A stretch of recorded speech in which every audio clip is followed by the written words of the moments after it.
Celebramos a Jesucristo, sumo y eterno sacerdote. Una ocasión magnífica para recordar cómo es el sacerdocio de Cristo y en qué se diferencia del sacerdocio del Antiguo Testamento. Porque es que vamos a descubrir también qué significa que nosotros, todo el pueblo de Dios, es un pueblo sacerdotal y por lo tanto, ¿cuál es el lugar que dentro de un pueblo sacerdotal tienen unos personajes que solemos llamar los sacerdotes?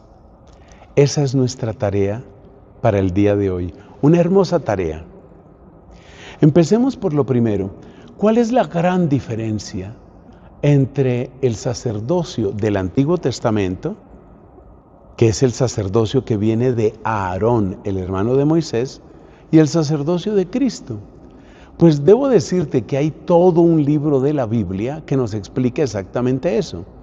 Ese libro de la Biblia se llama la Carta a los Hebreos.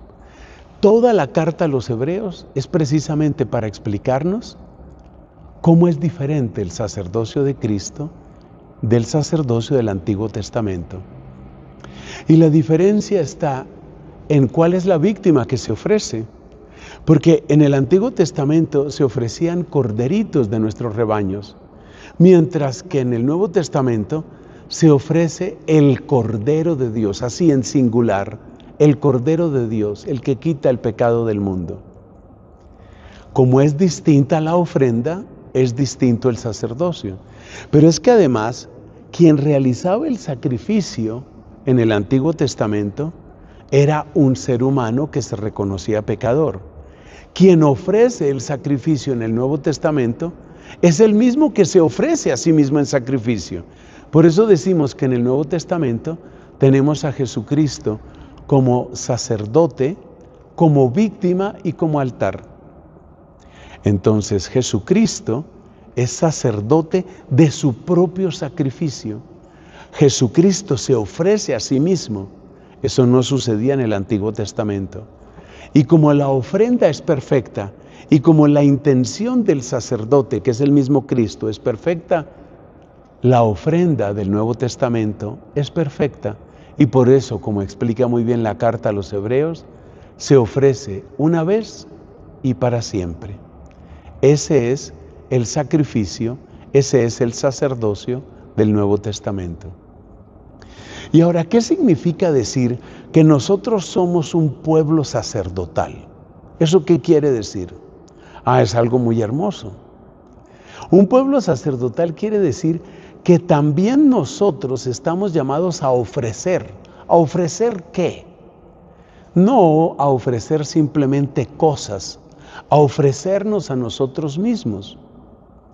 Por eso dice el apóstol San Pablo en el capítulo 12 de la carta a los Romanos, que ofrezcamos nuestros cuerpos, que es una manera de decir también nuestra vida. Pero piensa por ahora en lo que es eso, que ofrezcas tu cuerpo. Así como Cristo ofreció su cuerpo, el cristiano ofrece su cuerpo. Cristo ofreció su cuerpo, lo recordamos en cada Eucaristía cuando decimos: tomad y comed, esto es mi cuerpo, que será entregado por vosotros. Tomad y bebed, esta es mi sangre, que será derramada por vosotros. Entonces dice el apóstol San Pablo que este hecho de ofrecer nuestro cuerpo, dice, ese es vuestro culto según el Logos. Las Biblias batallan por traducir esa expresión. ¿Qué significa ofrecerse según el Logos?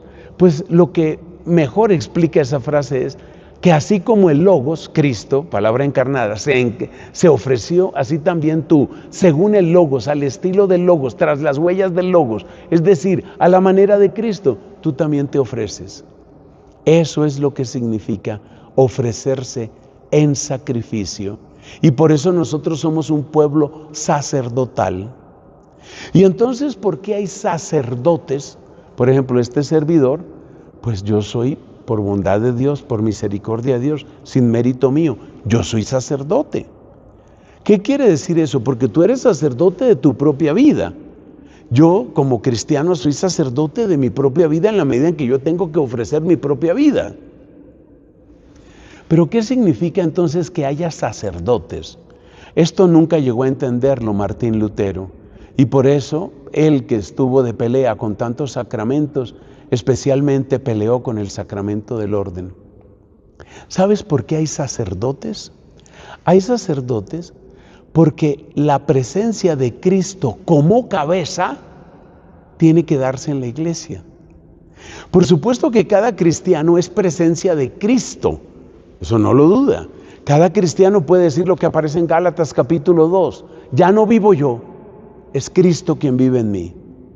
Cada cristiano lo puede decir y está muy bien que lo diga. Pero hay una pregunta que no puedes evitar. Resulta que Cristo vive en nosotros, pero Cristo es cabeza. Y si Cristo es cabeza, ¿dónde se hace presente esa cabeza en la iglesia? Se hace presente en aquellos que han recibido esa autoridad de Cristo. ¿Dónde consta eso? Pues mira la Biblia y ahí aparece, por ejemplo, en Juan capítulo 20, a quien vosotros, le dice Cristo a los apóstoles, a quien vosotros les perdonéis los pecados, les quedan perdonados. A quienes se los retengáis, les quedan retenidos. Cristo les ha dado autoridad. Cristo les mandó que evangelizaran, vayan, enseñen a las naciones, bauticen. Cristo les dio potestad sobre su propio cuerpo y sangre.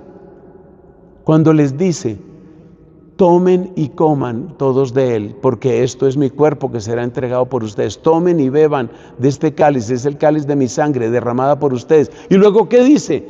Hagan esto en conmemoración mía. Ahí les dio la potestad. Ahí ellos son cabeza. Ahí ellos se muestran precisamente como cabeza. Ese es el sacerdocio ministerial. Mira cuántas cosas aprendemos. Entonces son tres cosas. Primera, que el sacerdocio del Nuevo Testamento no es igual al del Antiguo Testamento. ¿Por qué? Pues básicamente porque en el sacerdocio del Nuevo Testamento ha cambiado la víctima. Ya no es un animalito, es el Hijo de Dios encarnado que ha vertido voluntariamente, amorosamente, en obediencia al Padre, su propia sangre por nuestra salvación. ¿Qué significa que somos pueblo sacerdotal? Que cada uno de nosotros, según Romanos 12, tiene que ofrecerse tras las huellas del Logos. Lo que dice en griego es que este es nuestro culto lógicos, el culto según el Logos. Eso es lo que significa. ¿Y qué quiere decir que haya sacerdocios? Pues quiere decir que Cristo, cabeza, tiene que seguir presente, visiblemente presente en su iglesia. Visiblemente porque nosotros no somos espíritus puros. Y eso es invento de la Edad Media, es invento de los curas, no. Está en la Sagrada Escritura, en los pasajes que he recordado. Qué hermoso el sacerdocio de Cristo. La gloria para Dios. Amén.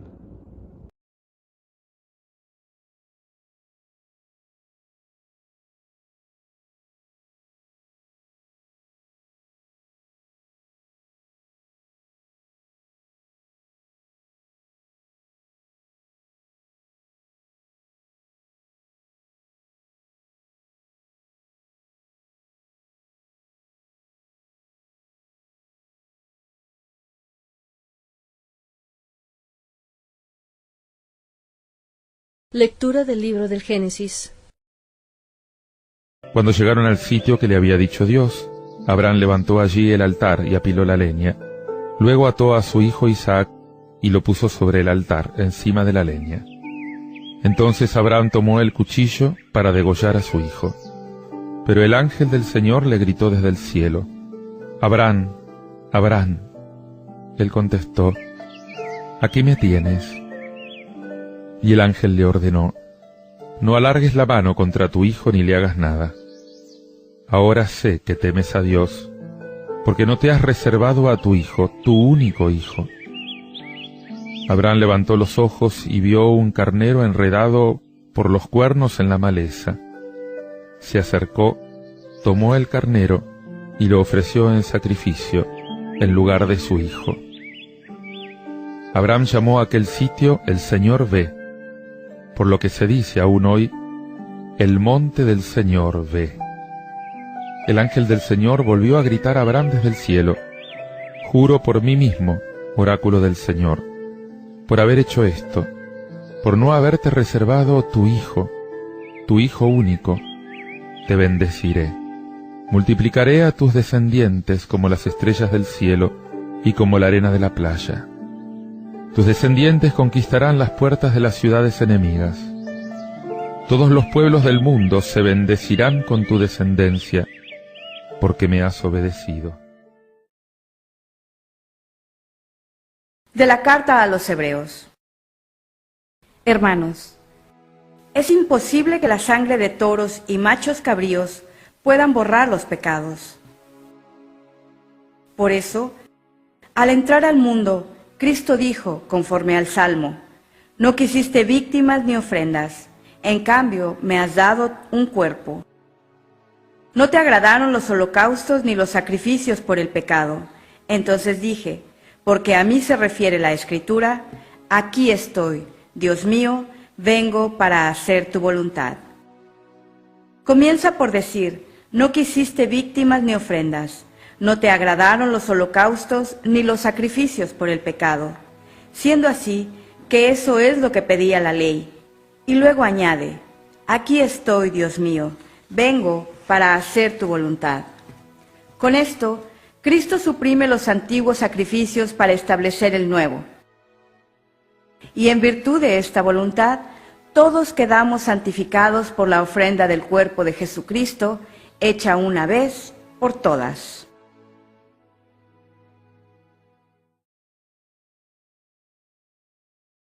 Aquí estoy, Señor, para hacer tu voluntad. Aquí estoy, Señor, para hacer tu voluntad. Tú no quieres sacrificios ni ofrendas, y en cambio me abriste el oído. No pides sacrificio expiatorio, entonces yo digo, aquí estoy. Aquí estoy, Señor, para hacer tu voluntad. Aquí estoy, Señor, para hacer tu voluntad. Como está escrito en mi libro para hacer tu voluntad, Dios mío, lo quiero, y llevo tu ley en las entrañas. Aquí estoy, Señor, para hacer tu voluntad. Aquí estoy, Señor, para hacer tu voluntad. He proclamado tu salvación ante la gran asamblea. No he cerrado los labios, Señor, tú lo sabes. No me he guardado en el pecho tu defensa. He contado tu fidelidad y tu salvación. Aquí estoy, Señor, para hacer tu voluntad. Aquí estoy, Señor, para hacer tu voluntad. Alégrense y gocen contigo todos los que te buscan. Digan siempre, grande es el Señor, los que desean tu salvación. Aquí estoy, Señor, para hacer tu voluntad. Aquí estoy, Señor, para hacer tu voluntad. Evangelio según San Mateo. Entonces va Jesús con sus discípulos a una propiedad llamada Getsemaní, y les dice, Sentaos ahí, voy a orar. y tomando consigo a Pedro y a los dos hijos de Zebedeo, comenzó a sentir tristeza y angustia. Entonces les dice, Mi alma está triste hasta el punto de morir. Quedaos aquí y velad conmigo. adelantándose un poco, cayó con el rostro en la tierra y suplicaba, Padre mío,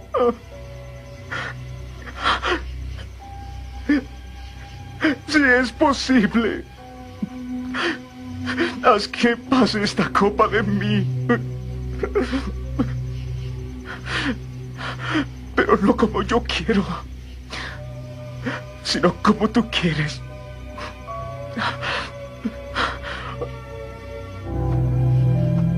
Viene entonces donde los discípulos y los encuentra dormidos. con que no habéis podido velar conmigo 1 hora? Y dice a Pedro: Velad y orad para que no caigáis en tentación.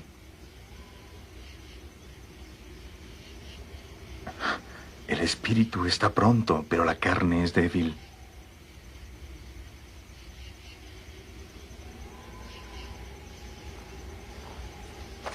Y alejándose por segunda vez, oró así: ¡Padre mío!